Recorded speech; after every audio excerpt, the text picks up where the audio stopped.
Hey guys, how are you doing? Welcome to my channel, Mzansi and USA News. Today I'm going to talk about Julius Malema. Julius was born in Limpopo, Seshego, on the 3rd of March 1981, which means Julius was literally a baby when apartheid came to an end. Okay, now nevertheless, let's get into the video by starting to watch the current video here. The reason why I'm showing you this video is very important for you to see what is it that Julius does when he doesn't get his way. You see, Julius does his best by simply being ill-disciplined and disrespectful to whomever he's talking to each time he doesn't get his way. This is not surprising to those of us who read books and listen to speeches that are given by individuals. Barack Obama, former president of the US of A, once made this statement that individuals raised by a single mother where a father is absent, they are 5 times more likely to offend and become criminals and be incarcerated. That is a paraphrased version of what he actually said. It is very interesting. If you can find it online, go ahead and get it. It is rather very interesting what Obama said there. But he literally says, predominantly as a rule, single mothers or absence of fathers at homes is responsible for the anarchy which we see in Black America or in South Africa, where we have now become #1 in rape in the world, because most children in this country are not being fathered. The fathers are absent. They are being raised by single mothers. Nevertheless, that's a video for another day, but it does explain Julius's behavior, because whilst there is a pandemic of that, but it does explain the particular individual whom I intend to talk about here today. So let's watch this clip. As Comrade Zex readies himself, we'll ask those comrades there to sit down. Skelantale pass now, comrades. Comrades, skelantale pass now. Skelantale pass now, comrades. Ematot. Skelantale pass now. Comrades, before Comrade Zex says that, I want to say something about COSAS.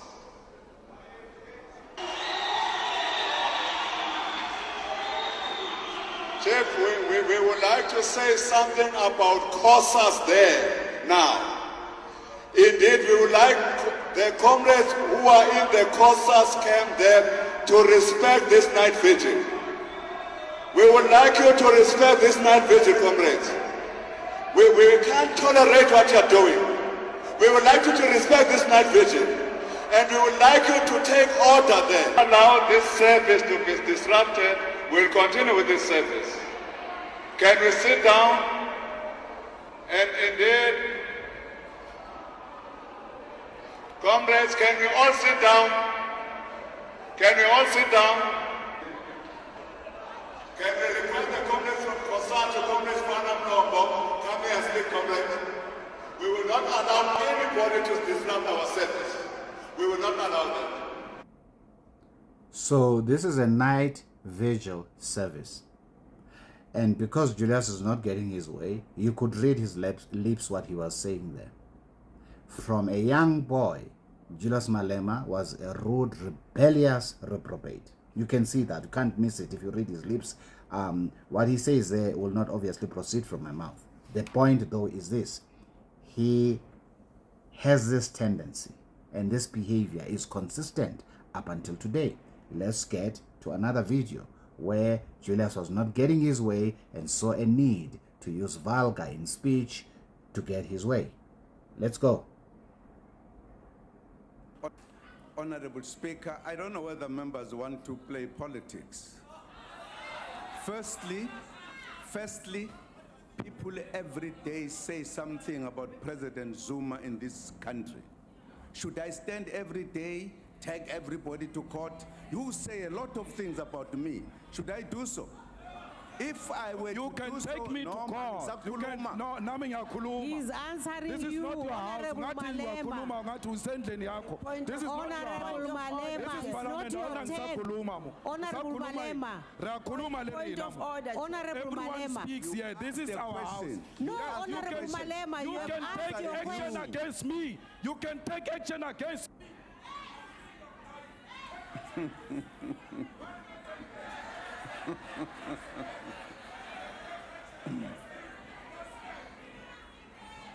I don't take actions against people like yourself. Now you can see once again the president, who by the way is not my favorite president. I think before Ramaphosa, he certainly was the worst president this country has had before Ramaphosa, because right now Ramaphosa is holding that trophy. But nevertheless, the president was talking. The president is here, I think, about 78 years old. Julius was born in 1981. Okay? He has no business. You see, he has no business standing up and speaking to the president the way that he was doing. Let's admit that that was disrespectful.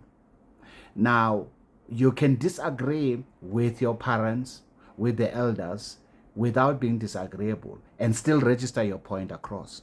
The problem with Julius, which is now making a fashionable, and unfortunately because many children are being raised by single women without fathers being at home, Julius has no sense of knowing what is the role of a father.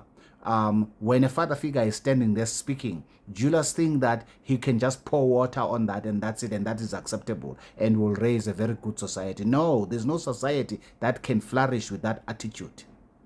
Okay, there's no society that can flourish with that attitude at all, and you are going to see this because it progresses and gets worse.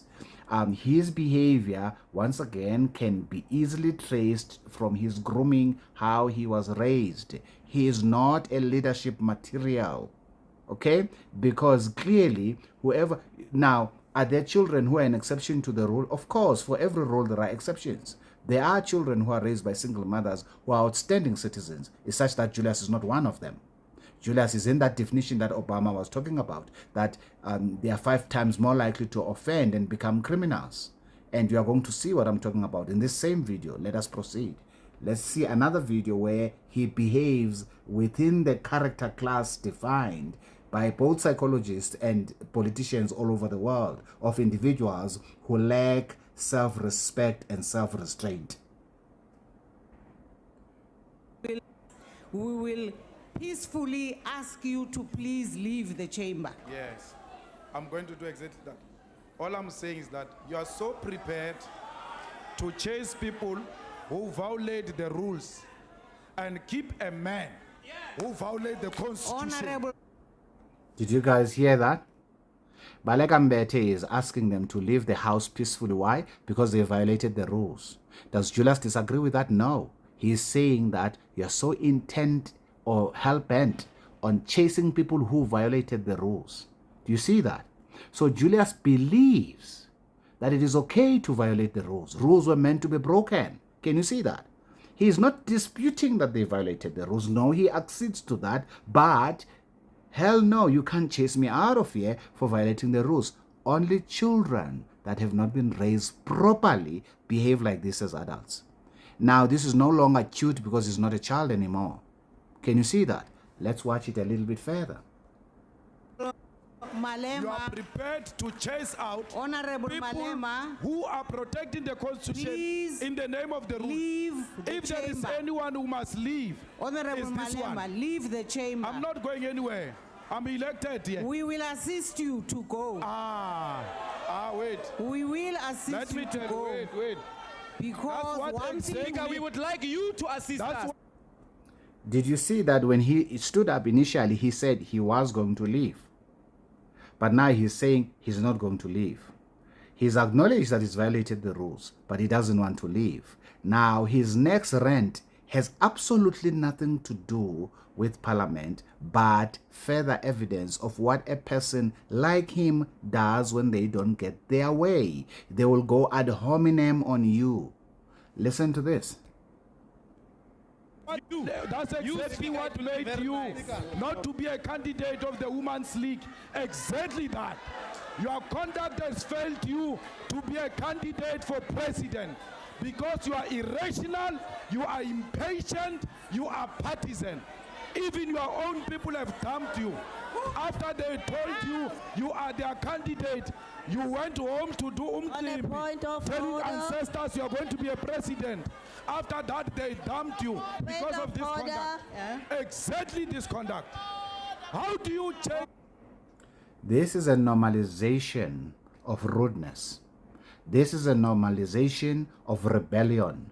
This is a normalization of reprobation. Okay? That's what he's normalizing here, Julius. And you know what? The media did not go to town to say this behavior is completely barbaric. This behavior is completely anti-parliament. That's why they repeated this behavior over and over again. Baleka is not old enough. Me Baleka is not old enough to be Julius's mother. She's old enough to be Julius's grandmother. This year, for example, she's over 73 years old. Okay?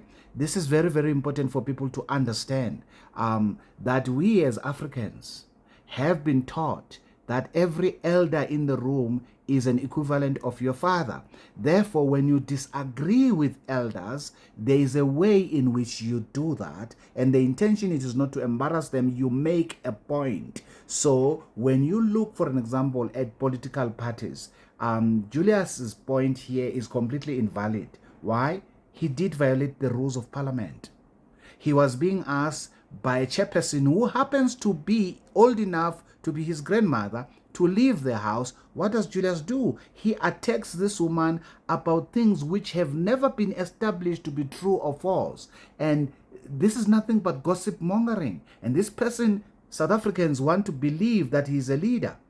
This is gossip mongering that your peers and this, you went home and you did umcimbi. None of those things have anything to do with parliament. None of those things have anything to do with him violating the rules of parliament. Was Baleka in the wrong to say Julius should leave parliament? No. And then what did Baleka do when she identified that Julius was refusing to leave parliament?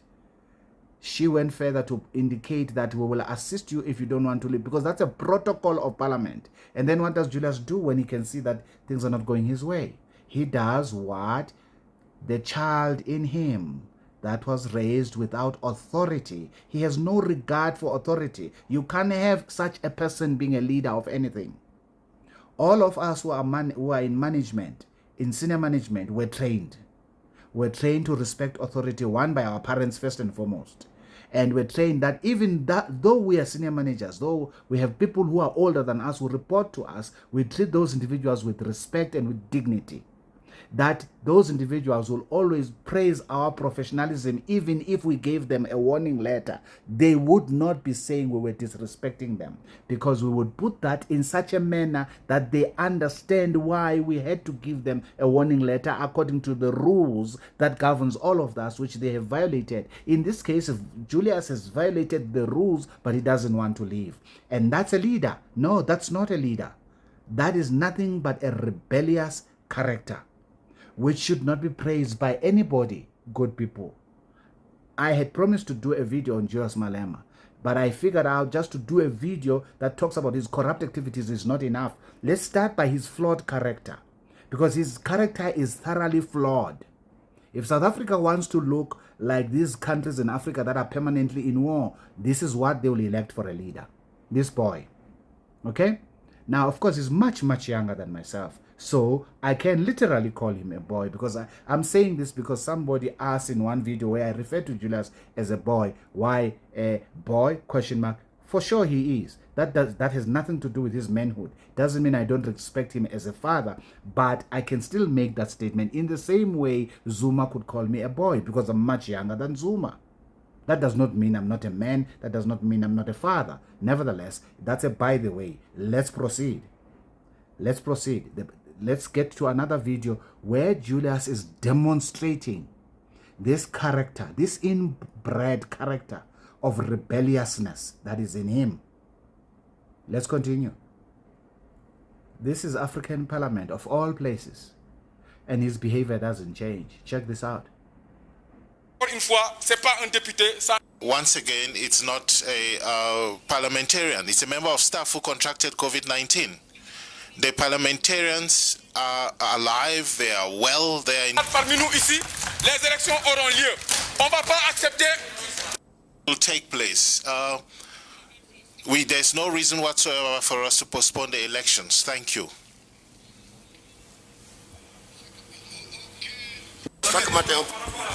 Right, let's do this. Mr. Let us do this. Mr. President. Hello, let's do this. Hello. Mr. President. Look, you see. Mr. President. You see now. You see now. Mr. President. Mr. President.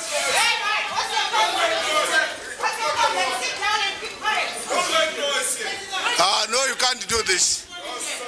You can't do it. If you don't want sitting, I'm adjourning the House. I'm adjourning the House. Point of order. Point of order. I'll kill you outside. Outside this meeting, I'll kill you. I'll kill you.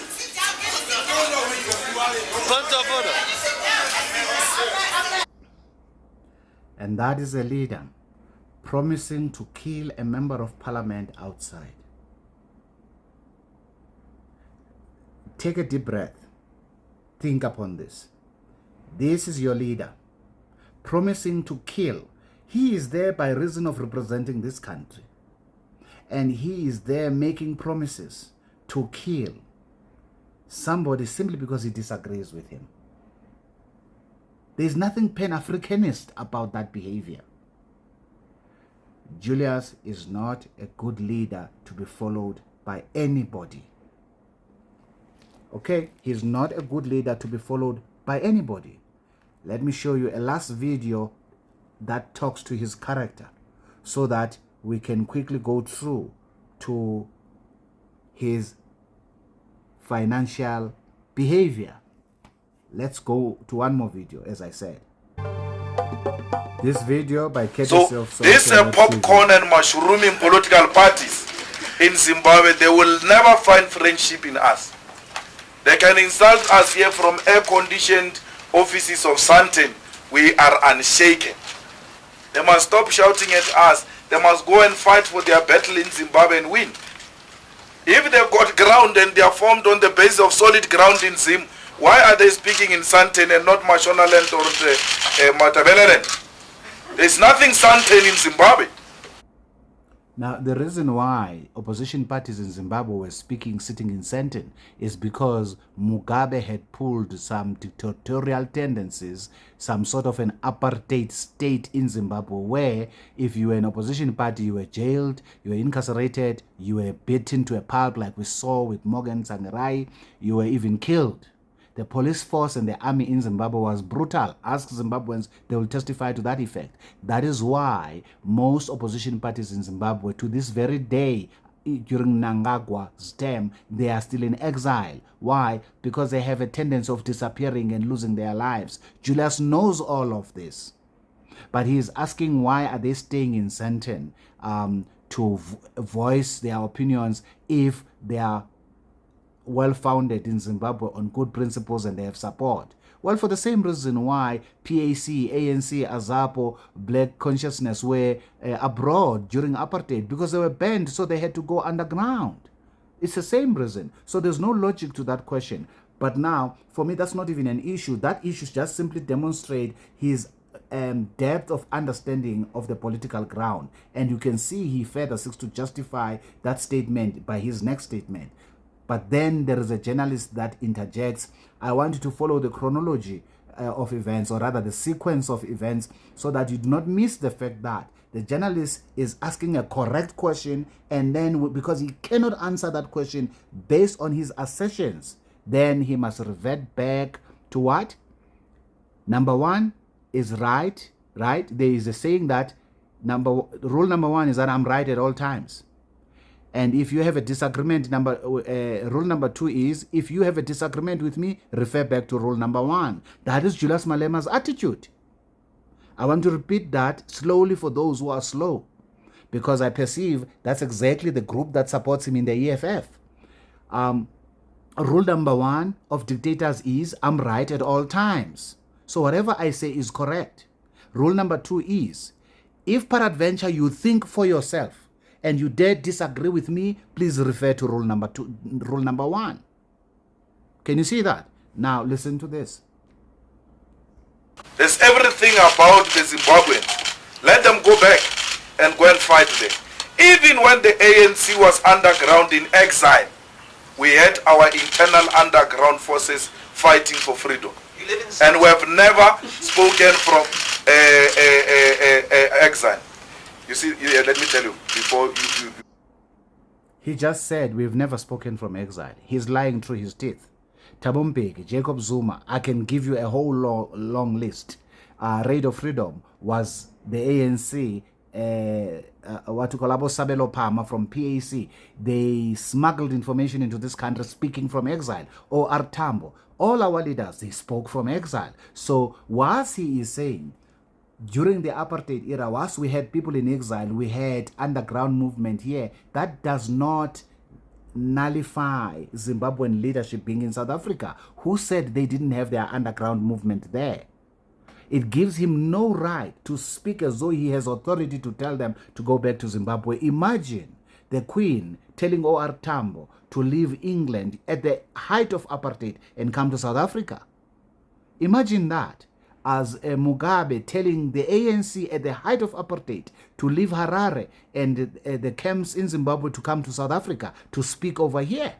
That makes absolutely no sense what he is saying here. Because as I've already have said, indicated to you, Mugabe became an Idi Amin there. He became a dictator, a Hitler of some sort, and nullified, or rather exterminated, opposition, as Julius is about to do here. So I'm going to rewind this video so that you understand exactly what gives rise to his tantrum. We had our internal underground forces fighting for freedom. And we have never spoken from exile. You see, let me tell you, before you are Chacharachne, let me tell you, this is a building of a revolutionary party. And you know nothing about the revolution. So here you behave or else you jump. Here you don't laugh. Chief, can you get security to remove this thing? If you're not going to behave, you're going to call security to take you out. This is not a newsroom. This is a revolutionary house. And you don't come here with that tendency. Don't come here with that white tendency. Not yet. You can do it somewhere else. Not yet. You know, this boy is amazing. He is sitting in the newsroom of the African National Congress with all journalists and there are microphones in front of his mouth, and he says this is not a newsroom. Thereby gaslighting everybody in front of him. This is remarkable, right?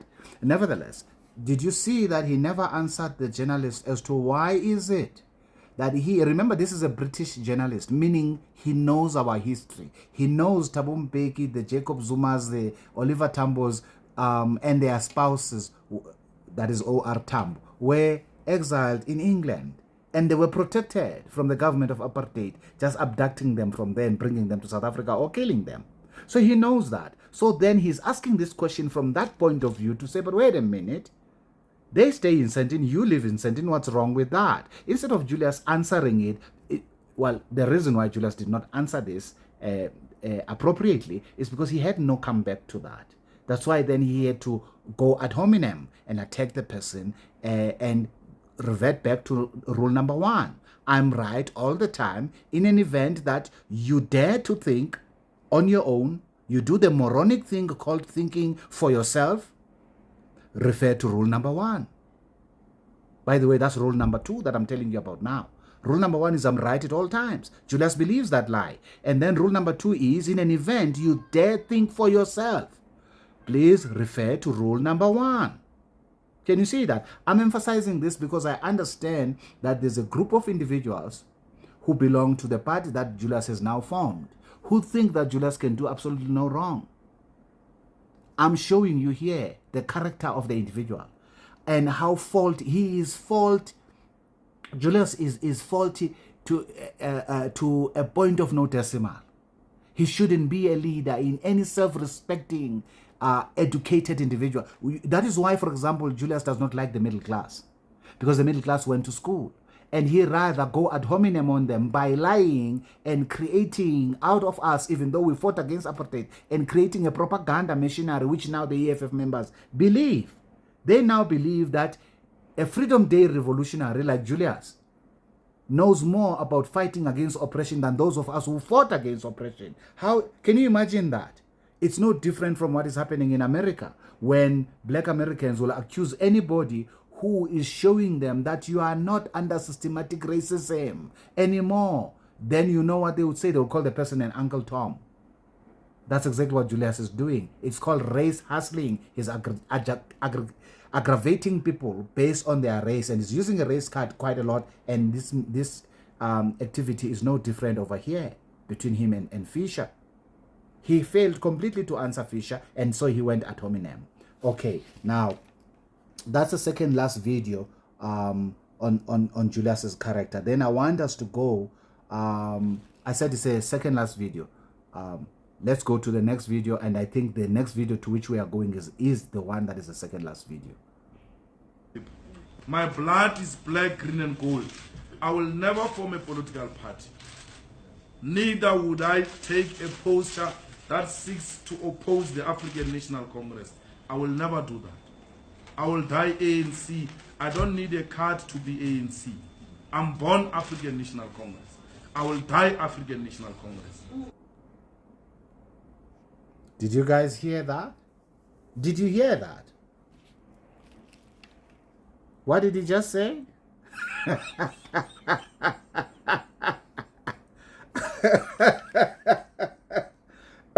Excuse me.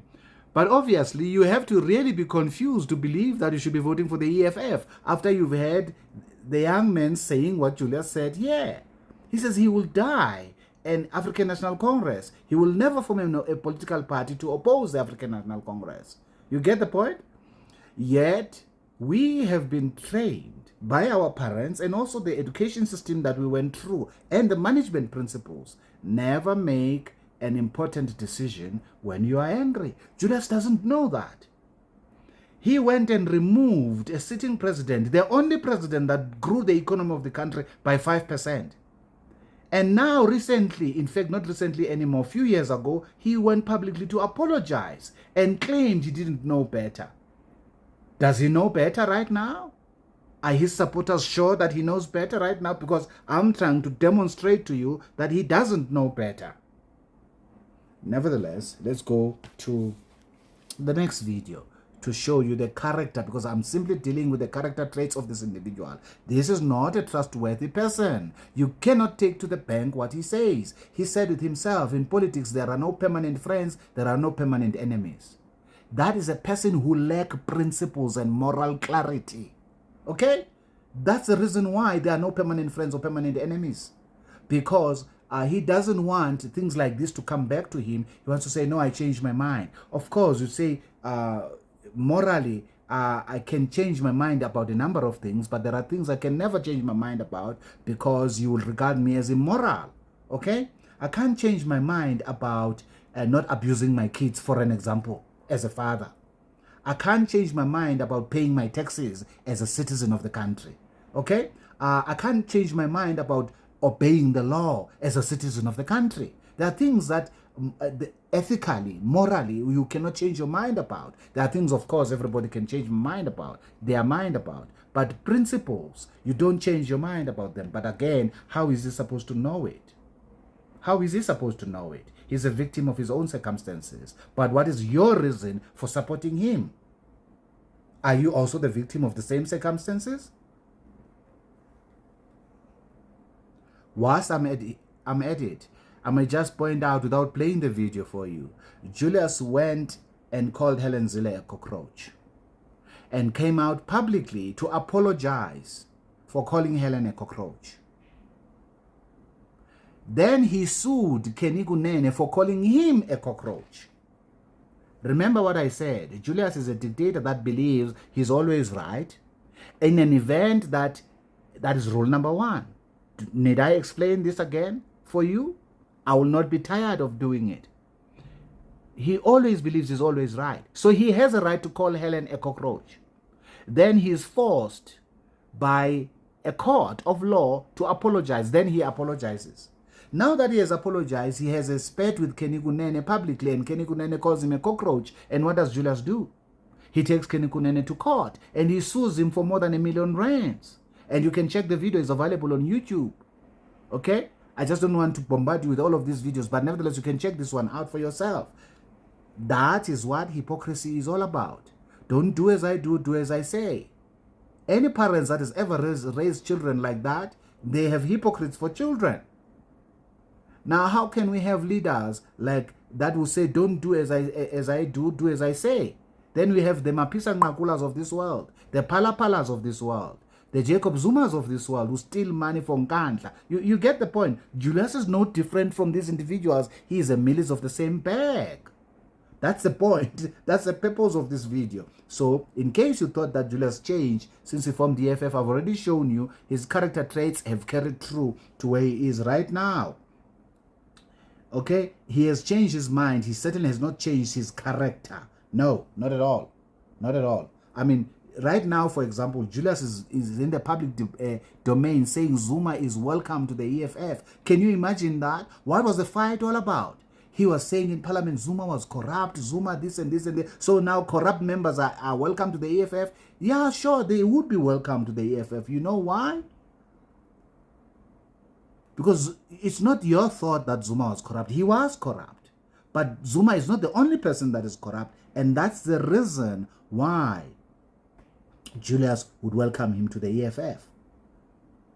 It's not new. After all, Julius said he will, as I've already shown you, he will never leave the ANC. And further, he said he has no aspirations to become a state president.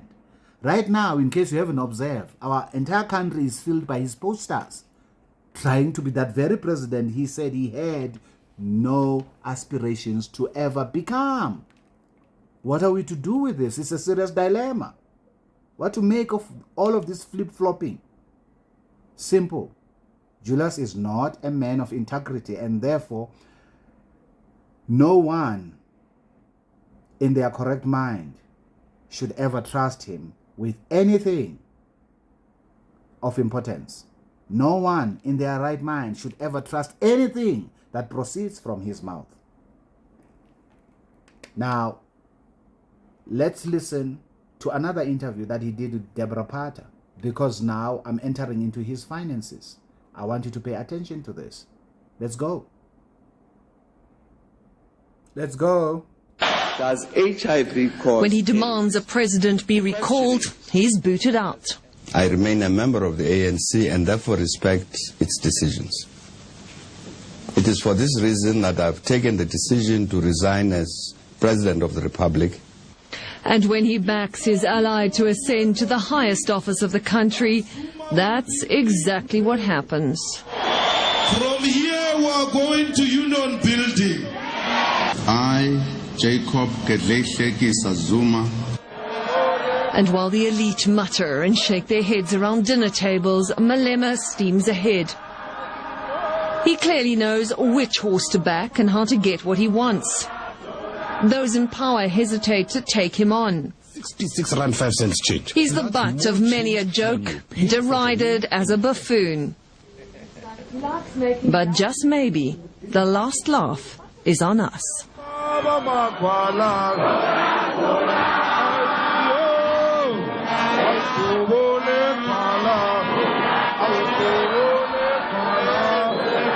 On a mission here. We'll crush you.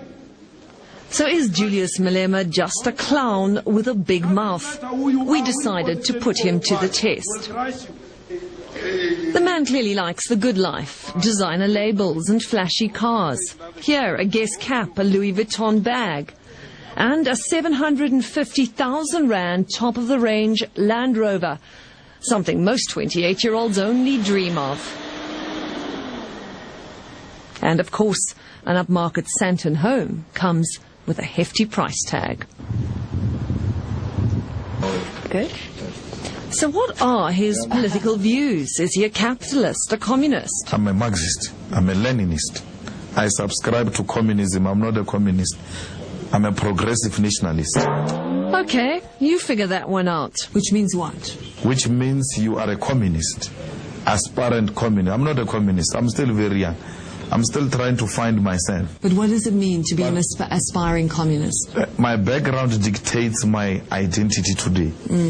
I'm a child of a working class. No longer. You live in a nice house. You drive a beautiful If car. I stay in a suburb of white people, I'm no longer a child of a black person.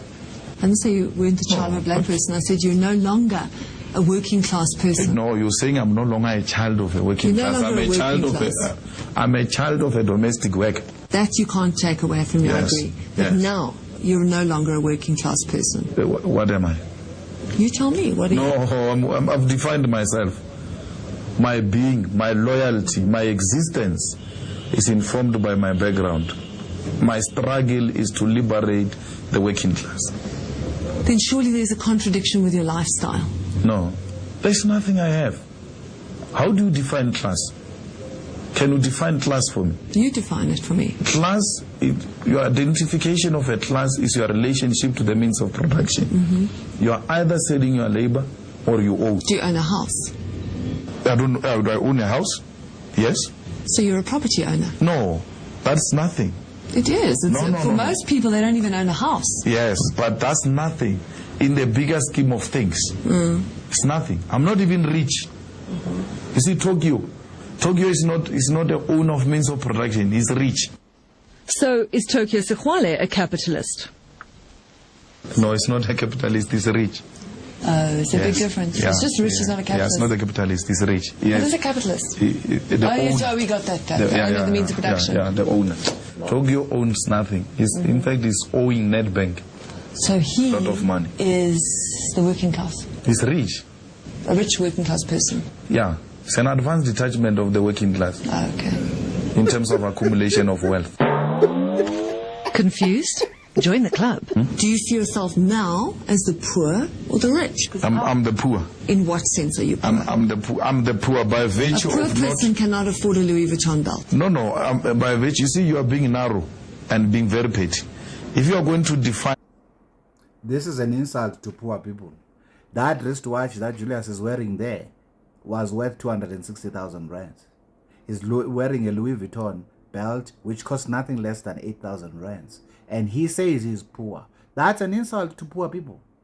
Now, this is not about me, it's about Julius. But I grew up from what we call a poor family. And I know what poverty is. Poverty does not allow you to wear an 8,000 rands plus worth of a belt.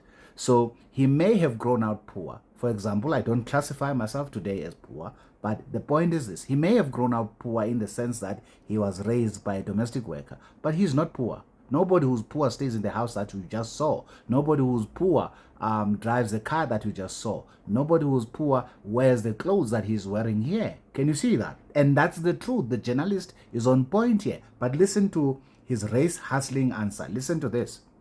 Richness on the basis of this material, clothes and cars, then that's something else. I'm talking bigger politics here. With millions of his supporters barely scraping by, Malema is unashamed of his lifestyle. But it's okay to have a lavish lifestyle. What is your lavish lifestyle? Nice house, nice car. No, I'm asking you. Is it okay? Because doesn't that set the wrong example? No, you to are the being poor paid. that you're fighting on behalf Who of. must wear these things? Who must wear these things? If I can't wear them, who must wear them? Must I leave them for children of white capitalists? Because they are not meant for us. You are looking down at us, undermining everything else. For us to be communist, we must wear dirty clothes. Bad smelling shoes. That's what makes us communist. No ways. We can't do that. We must inspire confidence in the young people who are seeking to liberate. So the Youth League pays quite well. The ANC, I'm paid by the ANC. So we'll get to that question of the Youth League paying him quite well and who pays him. Did you hear his answer? His answer quickly ran to the race hustling, which is nothing but an ad hominem. at this particular moment of this interview, if my memory serves me correctly, at this time, Deborah was married to a black man. But Julius is attacking her on her whiteness to say who must wear these things, white people, white children. But Deborah never said you are wearing these things and black people shouldn't be wearing them. You get the point? You don't pick that up. All what she's pointing out is your lifestyle is not a testament of a poor person. It's mocking the very class that you claim you're fighting for. You get the point? And Julius is saying he must inspire confidence on those people. Okay, it's fine to inspire confidence, but where, and then that's what makes the next question by Deborah all the more important. Where are you getting this money from? Let's go on. We must inspire confidence in the young people who are seeking to liberate. So the Youth League pays quite well? The ANC, I'm paid by the ANC. The Youth League doesn't have money. The ANC Youth League? The ANC. I'm paid by the ANC. I'm an employee of the ANC. They pay quite in well? the youth section of the ANC. Yes, they pay me. How much do you get paid a month? I don't disclose my payment because that is my arrangement with the employer. But his lifestyle is expensive to maintain. Does he only live on his ANC salary, or does he have other business interests? You'll be told, yeah, we don't want... I don't have any business interest. Do you only get money from the ANC? Yes, very well. You have no other business interests? The ANC is paying me very well. Too well. You're not in partnership, you're not a silent partner in any companies? My house is financed. Please remember this. He said he has absolutely no other business. Right? Remember this. Because there is a video where he's standing in front of people saying that he is a business person. Okay? And this is important because you see, as I learned from childhood, you can't be, no one has such a good memory as to be a good liar. Julius is lying through his teeth here. He is hiding the source of his income. Why is he staying in a house worth, at that time, worth 3.5 million, which is 35,000 rands bond a month? A car of 750,000, which is nothing short of 15 to 18,000 rands a month. That's already 50,000. So how much is the ANC? That just on these two things, right? Leave his clothing now. How much is the ANC Youth League or the ANC paying him? That's where now you can see this young man is involved. And as a matter of fact, we later find out that he is involved in tax evasions and so on and so forth. Let's proceed. By banks. It's a bond. Yeah. Bondage. And that's a big bond, I'm sure. Yeah, it's a bondage. So I'm not doing anything that a young person who's working in an IT company or in a senior government level is not doing. We are activists. But all this excess eventually takes a physical toll. It got so bad, Madiba told him to shape up. Those who have passed on because they won't make stupid mistakes. Madiba said must always exercise and live a healthy. Okay, that's not important in terms of Julius's financial status. Let's go on to the next clip. This video is brought to us courtesy of ENCA.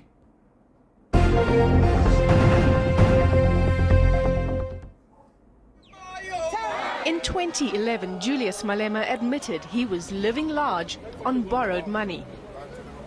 I do not own that house. That Mercedes-Benz you love so much, Stephen, it's not owned by me. It's owned by ABSA. So just how did he manage to rack up a tax bill of over 16 million rand when he claimed to be just an ordinary employee of the ANC? Anybody who is at my level in terms of employment and other business activities for sure can afford.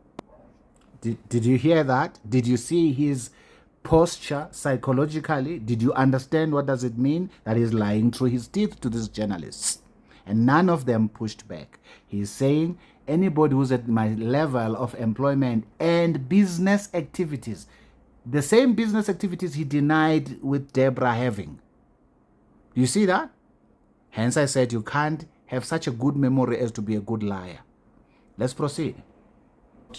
To get a loan on those things. So instead of being rich, I remain poor, but I'm credit worthy. But now it appears he wasn't all that forthcoming. Now, poor people generally are not credit worthy because they can't afford to have credit. Can you see that? No organization will, for example, give them a bond because they can't afford to have a bond. They can't afford to have credit cards. They can't afford to have houses. I'm talking about poor people. I'm not talking about people who call themselves poor but they are living beyond their means. No. If they lived within their means, they would literally see that they are not poor. I'm talking about honest poor people. They stay in RDP houses. Okay, even during apartheid, there was RDP houses. I grew up in such a house for that matter. Okay, now the point I'm making, the boy is lying through his teeth.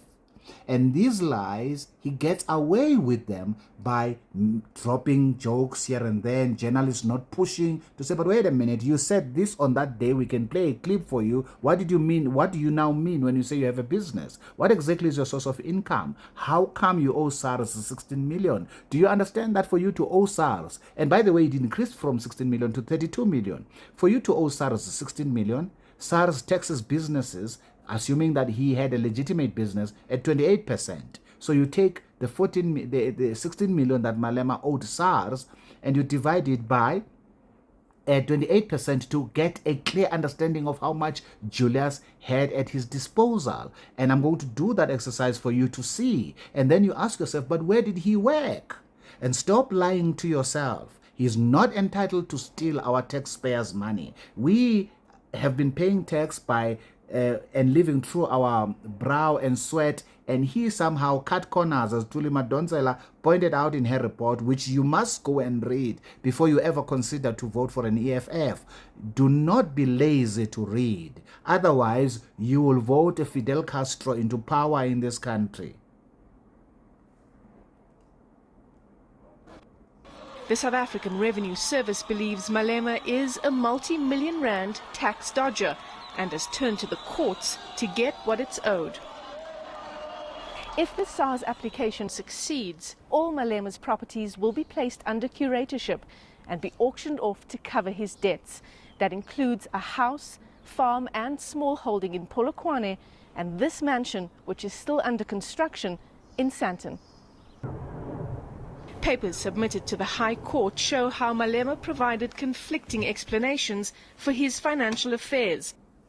And the former Youth League leader could now be facing additional criminal charges. In order to avoid it. So basically, he's giving this conflicting information because, as I said, he is lying through his teeth. Now, did you hear what the journalist said? He says if SARS proves their case, they will confiscate, they will attach those properties for the purpose of auctioning. Well, SARS was successful. What do you know? Let's see. That very year, they began to attach Malema's properties. Check this out. Buyers to property experts, neighbors and the media. The auction of Malema's house attracted huge interest, but it was only these two bidders who carried the auction from 4 million upwards. 5.9 million. Are we done, ladies and gents? This is the last call on 5.9 million. The buyer is Norman Tlobata. Very little is known about him, but is believed to be from Limpopo and is registered as the CEO of a company called Magnified Designs. Potential buyers believe the price paid was too high. 3.5 would have been at least what you're asking for, not 6. But then again, we all know how high profile this case is, and such things play a role in it. The amount of work that it's going to take to get this house to where I want it to be would have exceeded the budget that I have to spend. Neighbors are also concerned that when finished, the house could affect the value of their properties. The property values would never support. Now, we are not interested in that. What we are interested is this leader who owes SARS 16 million, who was building this property that he was developing here was worth 16 million if it would have been completed. And you know, he demolished the one that was worth 3.5 million. Again, you can get the articles on Google if you are interested in knowing the truth. So Julius purchased a property worth 3.5 million in Sandton to destroy it, to build a property that was worth 16 million. That's when SARS then confiscated the property. Can you imagine that? Who does that? I'll tell you who does that. Someone who did not work for the funds, who stole the money. Okay? He siphoned that money. Where did he get it from? Well, a simple forensic audit will actually get us there. It's just that simple. So why has there been no forensic audit done on Julius? I'll tell you. For the same reason today he's willing to accept Jacob Zuma in his political party is because Jacob Zuma protected him when a minister in Pravin Gordhan went for this. That was at the time these houses were confiscated. Pravin Gordhan wanted to go all 9 yards to prove the fraud that Julius is, and Zuma dismissed Pravin Gordhan as a minister of finance because SARS falls under that category. Pravin Gordhan was on his case, and he would have proven that Julius is a fraud that he is. Zuma dismissed him. Now, why would Zuma dismiss a minister that is proving that someone who's in the opposition party, right? Well, in this case, it was way before, my mistake, it was well before he was in the opposition party. He was still in the youth league at that time. So why did Zuma do that? Because Zuma believed he owed Malema a huge favor for becoming a president. Many people undermine the role Julius Malema played as a president of the youth league to get Jacob Zuma to ascend into what we call Mahlambandlovu. Okay? Many people undermine that. And Zuma was eternally grateful for that. And that is why he got rid of Pravin Gordhan, thereby denying us an opportunity of knowing the truth concerning this youngster. Now, let's get to see another of his property being confiscated and also auctioned. 2,550,000 going for a third in last time, sold the German for 2,550,000 rand. The farm is the second of the former Youth League president's properties to go under the hammer. His incomplete Sandton mansion was sold in April. Cars, furniture and other goods were auctioned in Polokwane earlier this year. A neighbouring farmer was the highest bidder for the farm. We buy it for a company named Bencor Holdings. We're farming with cattle and it's adjacent to our existing farm. So it is good value for us. The farm has a newly renovated 4-bedroom house, a swimming pool and 3 boreholes. The state must still consider the offer. I think under the circumstances, 2,550,000, it sounds fair, but we're expecting. Once again, I'm not interested in the integrity of, in the nitty-gritty of that story. What is important here, once again, is where did he get the money? Now we learn he had a farm. And this farm obviously was sold well under its market value because it was on auction. Nothing that is on auction is ever sold based on its market value. It's sold on what the market would buy. The farm, Julius, by the time Julius bought it, was valued at 4 million, or at least he purchased it for 4 million, to only be sold for 2.5 or 2 million plus. The point is this: where did he get the money to buy these properties? That is what Thuli Madonsela is saying in that report, that Julius benefited irregularly, unduly, through on-point engineering. So Julius has been masquerading to be something that he is not. He speaks both sides, out of both sides of his mouth, pretending to be clean when he is not clean. Okay? Now, you may say, yeah, but he has since changed his ways. No, he did not. He did not. Let's check this video out. Once again, courtesy of ENCA. Listen to this. Julius Malema says politics is in his blood, and his blood will always remain black, green and gold. I doubt if the ANC of Jacob Zuma is black, green and gold. The most corrupt individuals continue to enjoy power and project others as the corrupt ones to protect their own corruption. He brushes off corruption allegations against him, saying they've not been tested in court. And he says if his ability to lead is being judged on that basis, then President Jacob Zuma and many other ANC leaders are not fit for office.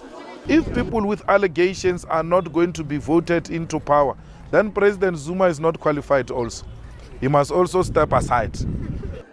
Malema says the ANC no longer represents the poor and working class, and opposition parties lack a clear direction. If you believe we must take the land from those who stole from us without compensation, you are welcome.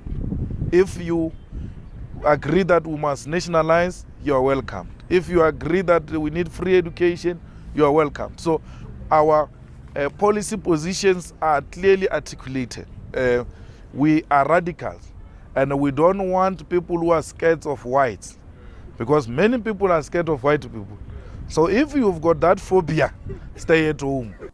Malema has said that even when he's drunk, he doesn't want to be president. It seems his expulsion from the ANC may have forced him to reconsider. No, it's not his expulsion from the ANC. It's his hypocrisy. It's his character. The boy is what? A hypocrite. That's why. By the way, what he just articulated here as a policy of the ANC Youth League is shocking because it's not the policy of the African National Congress. I've already told you that I was a member of the African National Congress for years. That's not the point though. The point is this. When you look at the Freedom Charter, you juxtapose it with the AFF's assertions or Julius's assertions at this point when you are still the ANC Youth League, or just fired from the ANC Youth League, you get to learn that literally there is no place in the Freedom Charter for expropriation of land without compensation. That is why 3 weeks ago, Thabo Mbeki, delivering a speech at UNISA, was talking about Zuma, and suddenly the African National Congress had a youth league that has contrary policies to its mother body. You get the point? So Thabo is telling you that it's not only the ANC that was hijacked, but the youth league was hijacked by people like Julius Malema. Okay? And that is why Julius has come out publicly saying that Mbeki must leave politics alone. No, Mbeki is not to leave politics alone. And in any case, I'm not here to defend Mbeki. The point is, it's immaterial. Julius thinks, as I've already indicated in this video ad nauseum, that he thinks he is right all the time. And in an event someone thinks contrary, they must refer to that rule. Right? Now, what is the point that I'm making here? The point that I'm making is this. It is not the policy of the ANC to expropriate land without compensation. Why? Because the Freedom Charter says the land shall be worked by all those who lived in it. It shall be shared amongst those who work it. Not so you need to go and read the Freedom Charter. I will not waste your time here. I have the Freedom Charter. I thought I would beam it up on the screen, but the video is already sitting at 56 minutes and we are not done yet. Okay, so it's very important for me to show you other things so you can read the Constitution of the Republic, paragraph 9, subparagraph 3, that says you will not discriminate against anybody based on their skin color. You contrast that with kill the boer, kill the farmer that Malema sang on their 10th anniversary in the stadium, and you tell me if that is constitutionalism or that is constitutional delinquency. And then you can also go and read the Freedom Charter and you look at the 7 pillars of the AFF, you will see that that's a departure from the African National Congress's position, because the African National Congress adopted the Freedom Charter as its official policy many, many years ago. So the Freedom Charter says the land. As a matter of fact, let me show you the Freedom Charter. Let's for a moment not care how much what is the length of the video. Let's just educate those who have a desire to learn. Let me show you the Freedom Charter. So here's the Freedom Charter. The Freedom Charter 1955. Comment: the Freedom Charter is a unique document in that for the first time ever, the people were actively involved in formulating their own vision of an alternative society. The existing order of the state oppression and exploitation which was prevalent in the 1950s and earlier was totally rejected. The notion of a charter was first mooted at the annual Congress of African National Congress in August 1953.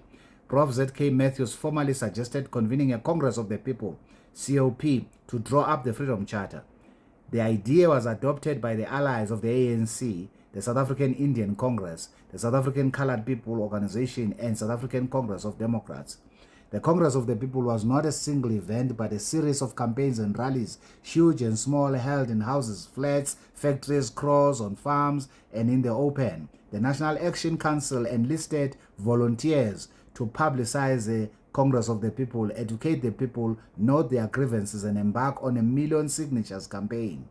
Thus, when the people met on the 25th and the 26th of June 1955, the Congress of the People that was convened in Kliptown near Johannesburg represented a crucial historical moment in establishing a new order based on the will of the people. It brought together 2,844 delegates from all over the country. The Freedom Charter proclaims South Africa belongs to all who live in it, and that all shall be equal before the law. It pledged to continue the struggle until the new democratic order be put in place. You see that? Hence, a charter is a significant document because it embodies the hopes and aspirations of the black people. The charter was subsequently endorsed by the Congress of the People. This is very, very important for you to know. Now you can read the charter for yourself. Now that I've showed it to you, you can read it for yourself. We, the people of South Africa, declare for all our country and the world to know that South Africa belongs to all who live in it, black and white, and that no government can justly claim authority unless it is based on the will of the people. Did you hear that? That's the point Mbeki was again reiterating, to say when you say you're going to expropriate land without compensation and give it to our people, who is our people? Because according to the ANC, in the Freedom Charter, it states that everybody, black and white, is our people in South Africa. Do you get the point? So you can see that the EFF was already an imposter within the African National Congress. So when Julius says, I've been consistent since my days in the ANC, yeah, he's been consistently wrong in terms of the policies of the African National Congress. So he came in the African National Congress, never bothered to seek to understand its own policies, instead came up with this rebellious attitude. That's the reason why he was kicked out. When you read the Freedom Charter, you will see that all groups shall have equal rights. You will see in terms of the land and sharing in the wealth of the country. It's a very interesting document, but the document will not inspire you to want to take land from anybody. Instead, it will encourage you that land should be shared and the wealth of the country equally amongst the citizens and those who work the land. And this is very, very important. Read the charter, or perhaps I'll do a separate video just focusing on the charter, because this video is not about the charter, it's about the conduct of Julius Malema, his character and his financial conduct. Let's continue to the last clip I'm going to show you today. The video is courtesy of Daily Maverick. The EFF held Courtesy of Daily Maverick.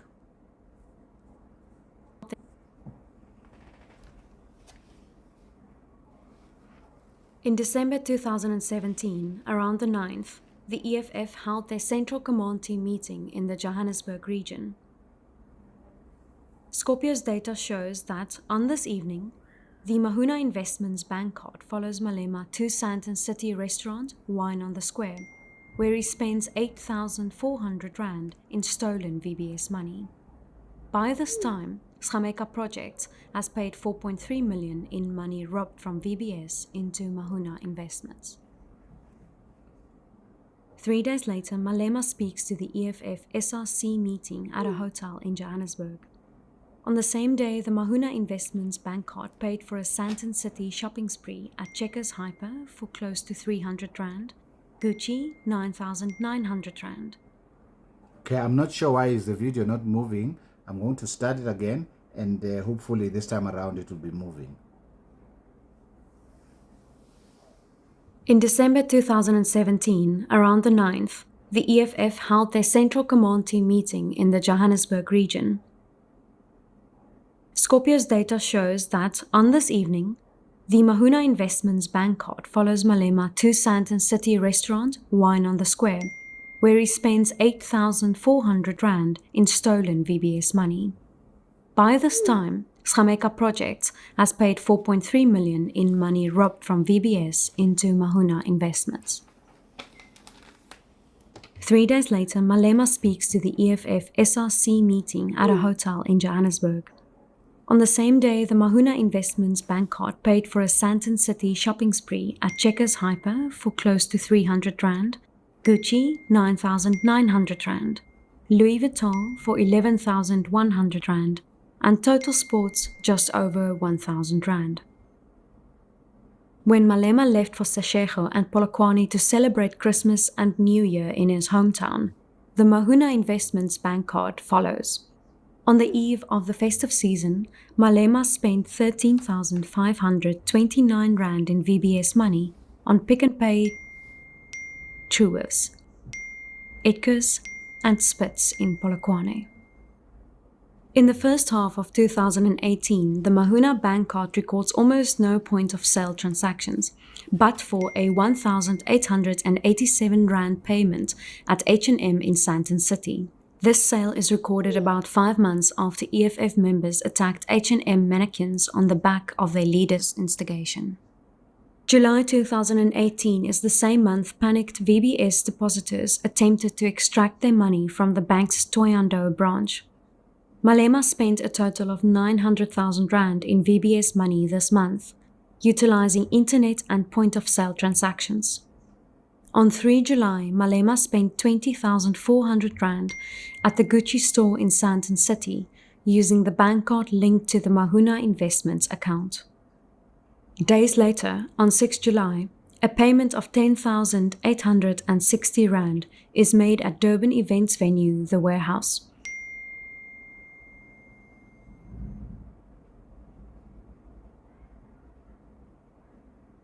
Payments are recorded on 7 and 8 July in Belito at the Hampshire Hotel for 11,560 rand, as well as the Lifestyle Tops in Belito for 2,090 rand.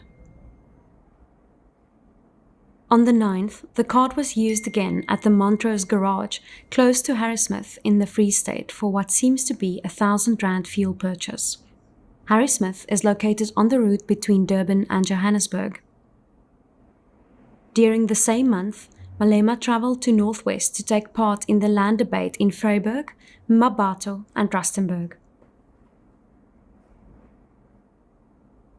The Mahuna Investments bank card followed him again.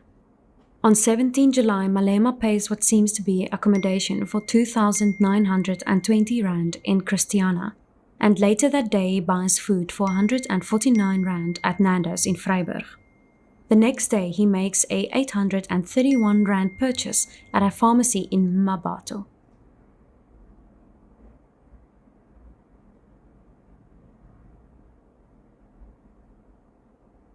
The next transaction recorded on the card is when he paid 2,053 rand for accommodation in Rustenburg at the Royal Marang Hotel.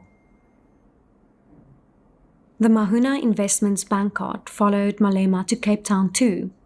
At the height of the land debate on 22 August 2018, the EFF's Twitter account posted a video of Malema in Parliament discussing the amendment of Section 25 of the Constitution. The Mahuna Investments bank card suggests he arrived the previous day, made a payment to the City Lodge at the V&A waterfront for 1,861 rand, as well as at the Capital Mirage Hotel for 2,095 rand, and left Cape Town the next day after the Parliamentary session. The airport wimpy received 350 rand, and 1,000 rand was withdrawn from an airport ATM. In September, Malema is in Polokwane. The Mahuna Investments card is there as well. Nimi's Butcher House in Seshego posts a picture of Malema and his wife on Instagram on the 23rd, thanking them for their support. On the same date, Malema spent 1,470 rand at a liquor store in Polokwane. Another payment of 4,521 rand was recorded at the same store on the following day. Christmas 2018 was a big spending month, and the pattern continues. Malema and the Mahuna Investments bank card visit Polokwane. Just over 1 million rand flows out of the bank account during this month. Between 20 and 29 December, the Mahuna Investments bank card pays for 74,000 rand in purchases from a local Pick n Pay, Mr. Price Home and Game. This also includes a 39,476 rand payment to a liquor store in Polokwane. Julius Malema has in the past vehemently denied any knowledge of or link to Mahuna Investments. A comparison between his diary, as published on social media, and the bank statements of Mahuna Investments, however, show that Malema's initial statement seems to enter the realm of statistical impossibility. Okay, we are done with that video. Did you guys hear that? Do you see that Julius was not only living beyond his means in 2008 that he couldn't explain financially? Do you see that he's still doing the same to this day, that he's a leader of the EFF? Observe that contrary to the EFF adherents, Julius' properties were confiscated and auctioned by SARS to settle his tax debt. That means Contrary to their claim that he has not been proven in a court of law, SARS would not have taken those houses if Julius did not owe them. The very fact that there was a settlement and agreement to confiscate those houses is evidence of the admission of guilt. The question is, where did he get the money to owe SARS that much? That's what he refused to explain to Deborah. That's what he's refusing to explain today, and yet you have people who think that such a person is honest. Do you understand why is Julius now willing to accept Jacob Zuma in the EFF? Because Zuma, as I've already indicated, was the president that dismissed Pravin Gordhan when he was investigating Malema's affairs. Simply follow the evidence. You will not be deceived. Malema and Zuma are not enemies, as they have portrayed themselves to be in the public, and they were never enemies. They are both comrades in arms who have both benefited immensely by feeding you the propaganda that they were enemies, and they destroyed the African National Congress internally, and they both went out to form political parties, having benefited immensely from our tax money, and also by dividing our country along the color lines, contrary to both the Constitution and the Freedom Charter. Both of them have divided this country along the color lines, but my focus here is Julius Malema. So, having said all of that, can you see that Malema is a constitutional delinquent? Julius said in the gala dinner of the EFF, this is my parting shot to you, that the EFF was founded as a political party and registered as a political party at the expense of Mazoti. Mazoti is a white male who is a capitalist. That's a definition, according to Malema, of white monopoly capital. Mazoti gave Julius Malema more than 200,000 to register the political party. To register for the elections, he gave him more than 600,000 rands. Julius attests to this on the gala dinner on the eve of their 10th years, or rather the gala dinner, which was part of their 10th year anniversary celebration, which was on the eve of the meeting that they had at FNB Stadium. You can check that video out for yourself. He says this there in that video. So he not only founded a political party based on the funds given to him by white monopoly capital, he registered it for the first time in elections by funds obtained from the same source. Julius stays in Mazoti's house to this day. And you have seen the video that I've just showed you, which is compelling, that Julius has contributed immensely in ripping VBS off. So he's continuing with his corruption. It is therefore reasonable to conclude that Julius is a masquerading wolf that is wearing sheep's clothing and is doing a good job in deceiving you. Beware. Don't say, you can't say, I have not warned you. I have. Till next time, ciao ciao. Bye now.